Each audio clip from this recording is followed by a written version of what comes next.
Pustaka lontar masih banyak ditemukan di Kabupaten Buleleng. Lontar tersebut tidak hanya tersimpan di Gedong Kirti, tapi juga di sejumlah rumah warga. Supaya tidak punah, langkah pelestarian perlu dilakukan dan perlu mendapatkan perhatian dari pemerintah.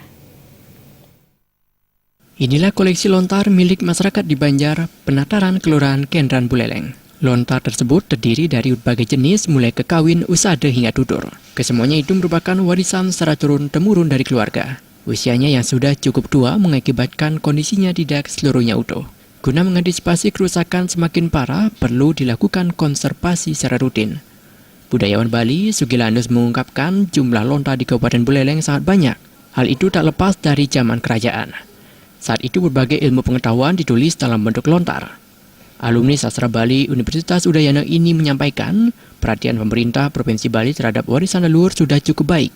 Salah satunya dengan merekrut tenaga penyuluh bahasa Bali yang juga berperan dalam identifikasi dan konservasi lontar. Meskipun demikian, upaya pelestarian masih perlu dilakukan secara berkelanjutan. Yang cukup mencengangkan itu adalah Arjuna Wiwaha itu dibuat artinya, interpretasinya. Bukan Arjuna Wiwaha biasa saja, tapi interpretasinya ada di dalam naskah.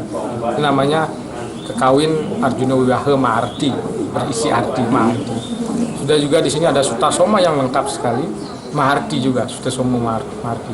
Jadi Sutasoma itu saya lihat tadi jadi sekitar 600 halaman, jadi dibagi menjadi 120-an cakep. Jadi yang perlu dikawal atau diadvokasi lagi adalah ini nggak bisa 1 tahun saja gitu.